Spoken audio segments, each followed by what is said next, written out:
Welcome everyone to the round 1 of the Chess Olympiad 2024. India's top board is R. Praggnanandhaa, who's taking on Moroccan IM Mohamed Tissir. Praggnanandhaa shakes hands, thinks about his first move. He's on board number 1 today. Gukesh has taken a rest for round 1. So let's see what Pragg begins with. Always very exciting to follow him, and he generally tries to get into the groove of the game, does not make his move instantly, and here he must be thinking about something, e4, d4, or just getting himself into the zone. He goes e4 here, and let's see what Tissir comes up with. He's an experienced IM from Morocco, and e5 is generally the most solid response, but I guess he wants to be aggressive. He goes for the Sicilian. This is already setting up the game to be so exciting. Pragg goes knight f3. Will we see the open Sicilian here is the question. And what is Tissir going to choose? Will he go for the Najdorf with a6? Will he go for the dragon with g6? He goes d6 now. And Pragg has two options now. He can go d4, the open Sicilian, or he can go bishop b5 check, the Moscow variation. Team India is the second seed at the Chess Olympiad and has a very formidable squad with Gukesh, Pragg, Arjun, Vidit and Harikrishna. Let's see how they fare here. The first round is against Morocco. Tissir is 2-3-5 rated, so clearly not someone that Pragg can just take lightly, but Pragg is definitely the favorite. He goes d4 for the open Sicilian, and now take on d4 is the most common option here.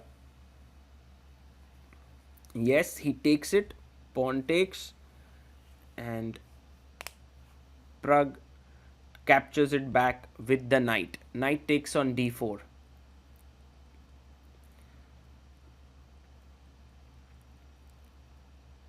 We bring the knight out to f6, and now knight c3 is the most common move. Knight comes out to c3. The interesting moment is here. a6 Najdorf, g6 dragon, knight c6 classical, e6 Scheveningen. He goes knight c6, the classical variation in the Sicilian. Wow, this is going to be very exciting. Pragg can play many different ways here. Bishop c4, the Sozin, bishop g5. He goes for the main Richter Rouser, and very quickly e6 played here. The main idea for white here is queen d2 and long castle. This is how you play generally, and this is a very common opening. He goes queen d2 and is getting ready to long castle in this position. How is Tissir Mohamed going to continue now? Bishop d7 is an option here. I think bishop e7 is also possible, but a6 is a very common idea, because once you take in the b5 square under control, then there's no longer attacks on the d6 pawn. Pragg simply takes on c6. Ooh, in a way bolstering the center of black, because black can now take back. B takes c6. I'm a little bit puzzled with the way Tissir is writing his score sheet, because you can keep it on the right side of the board, but maybe there's not enough space there. Not so sure. He long castles here, Pragg, and Tissir brings his bishop out to e7.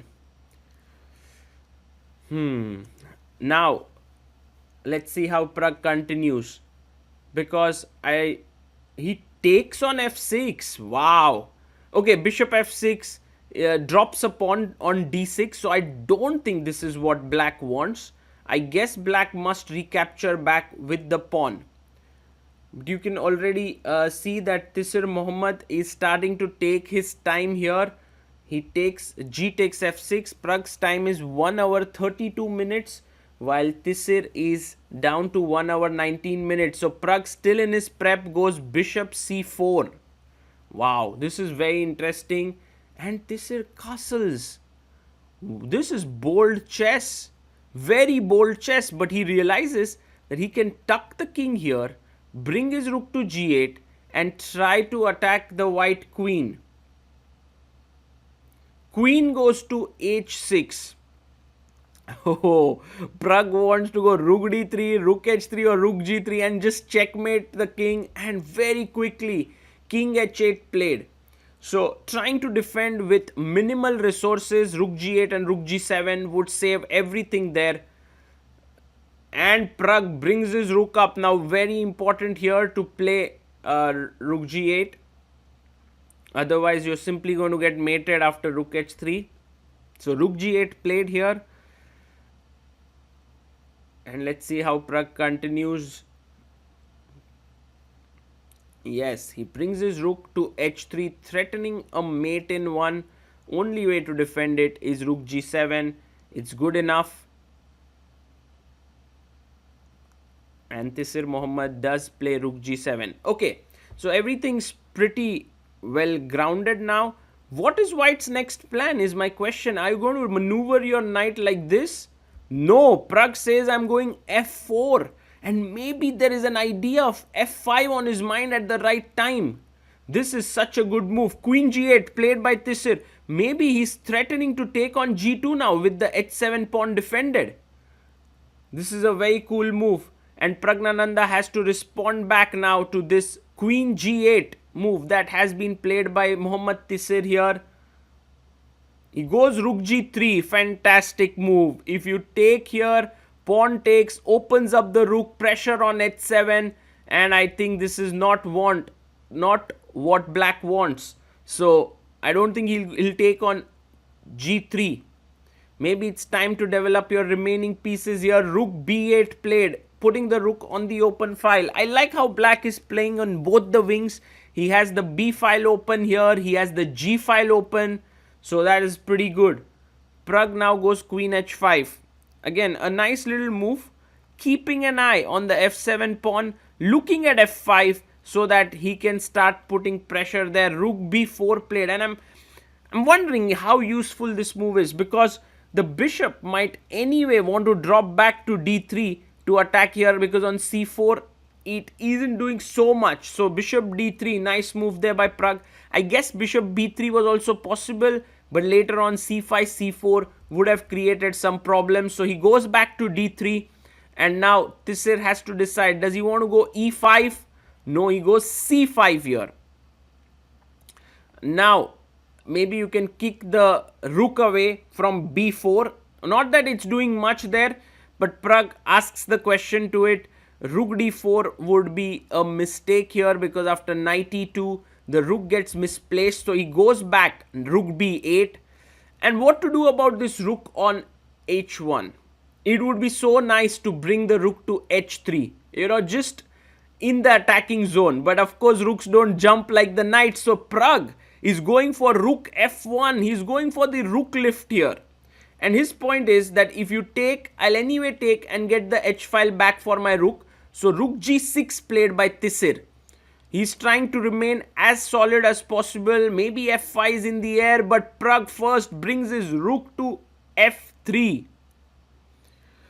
Well, there's no real threat right now to take, because f takes would be fine for black, or even queen takes. He goes queen g7. And if you take here, fg6, black is doing really well. So Pragg now goes rook h3. Very nice move. If you take here, I can go rook g3, trading the rooks and getting a beautiful position here. So clearly taking the pawn is not a good idea. Tissir Mohamed also running low on time. He has just 8 minutes left on the clock, while Praggnanandhaa has 47 minutes left.